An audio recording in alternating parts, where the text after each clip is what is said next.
राधा स्वामी। राधा स्वामी दयाल की दया, राधा स्वामी सहाय, राधा स्वामी।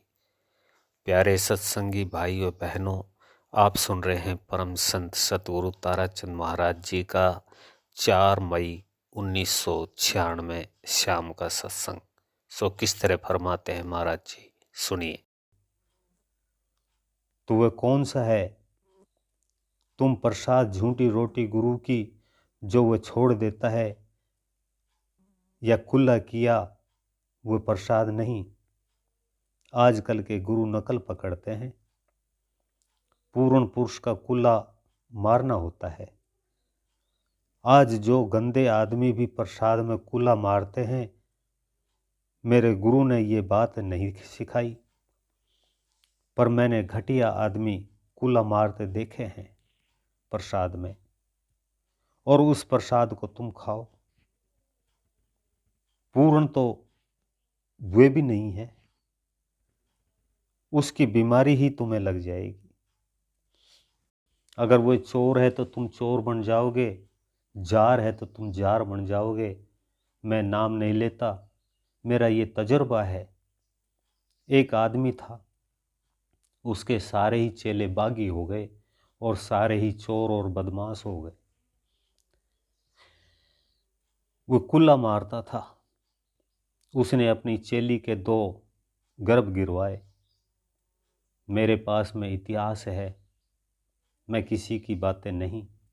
मैं तो सतगुरु ने बचा लिया, मेरी बहनों ने बचा लिया, मेरी माताओं ने बचा लिया, आप लोगों ने बचा दिया कि मैं सेवक था।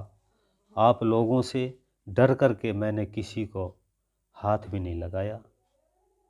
सोचता था कि तेरी क्या कदर रहेगी, इसलिए ही मैं आप लोगों का ऋण कैसे उतारूं।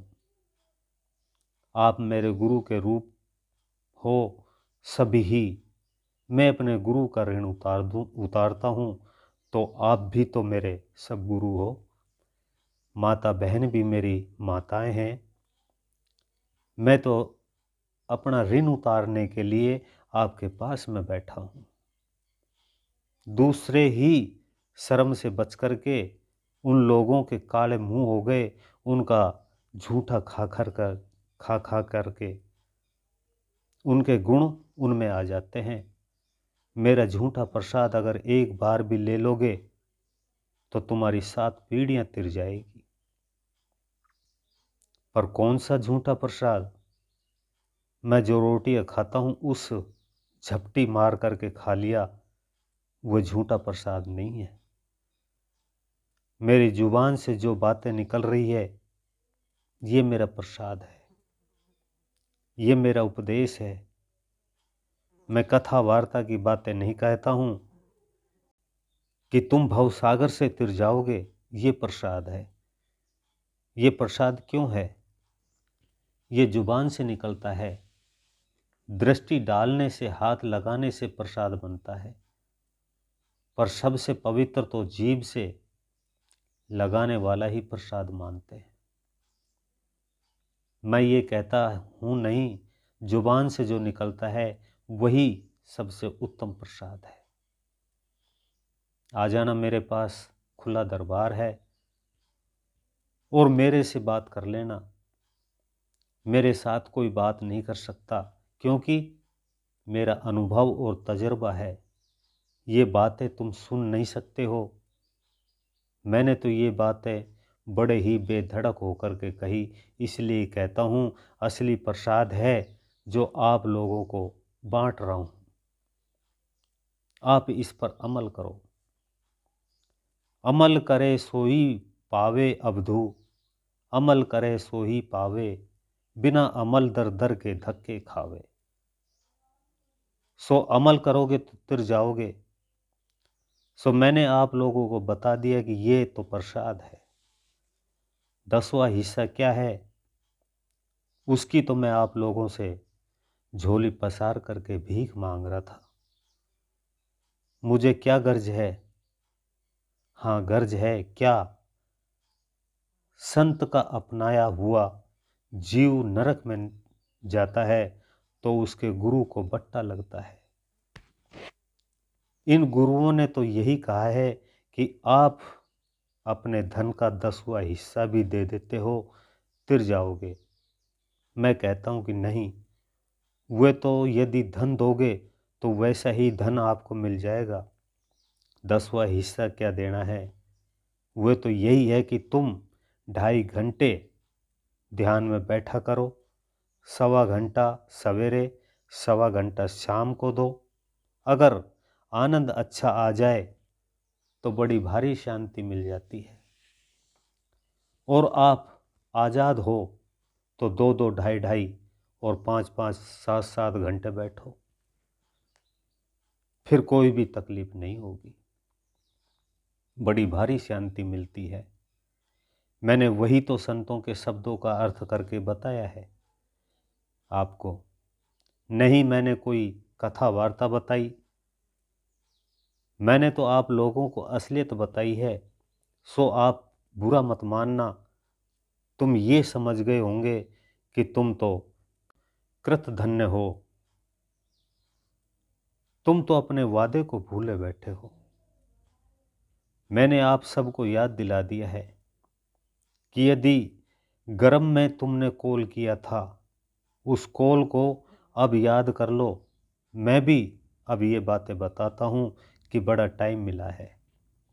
बड़े भाग्य मनुष्य तन पावा, सुर दुर्लभ ग्रंथन गावा।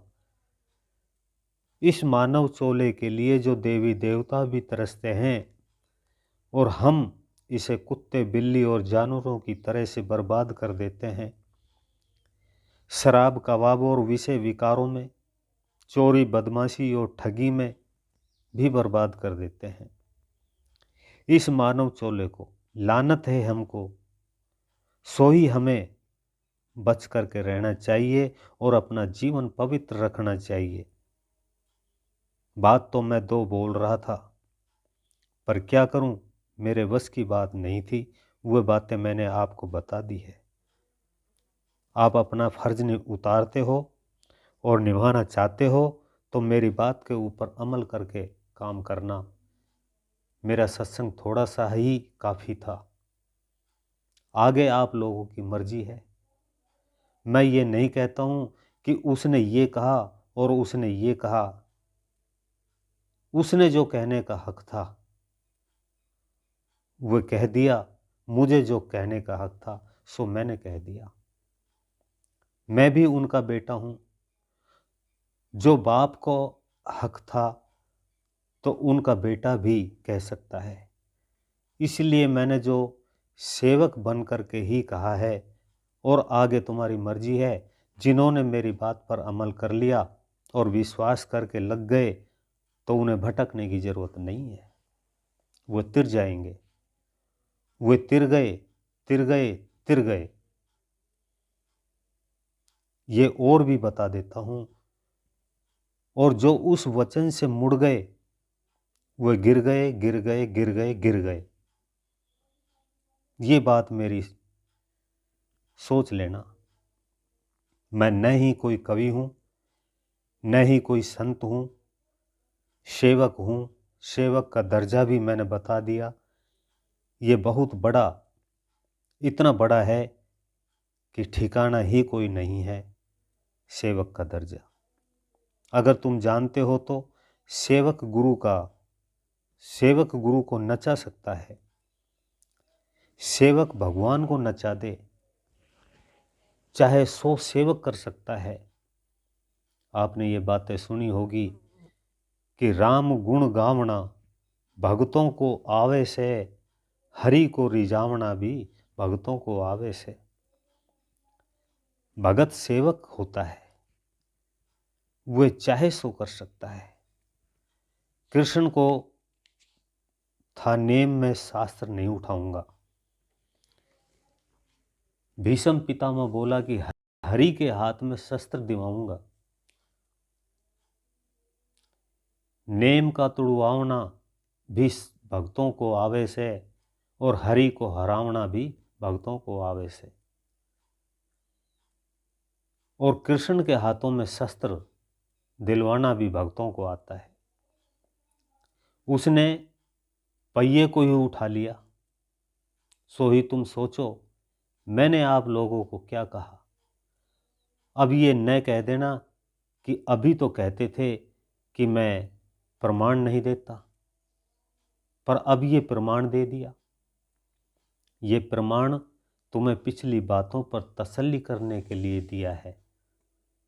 यूं तो सबके ही हवाले देते हैं, पर जब भी मैं अपनी बातें कहता हूं तो उस समय दूसरे के प्रमाण को मैं नहीं देता। यही बात थी। सत्संग तो वह करा दिया है कि आप उस पर चलोगे तो बेड़ा पार है, नहीं तो तुम्हारी मर्जी।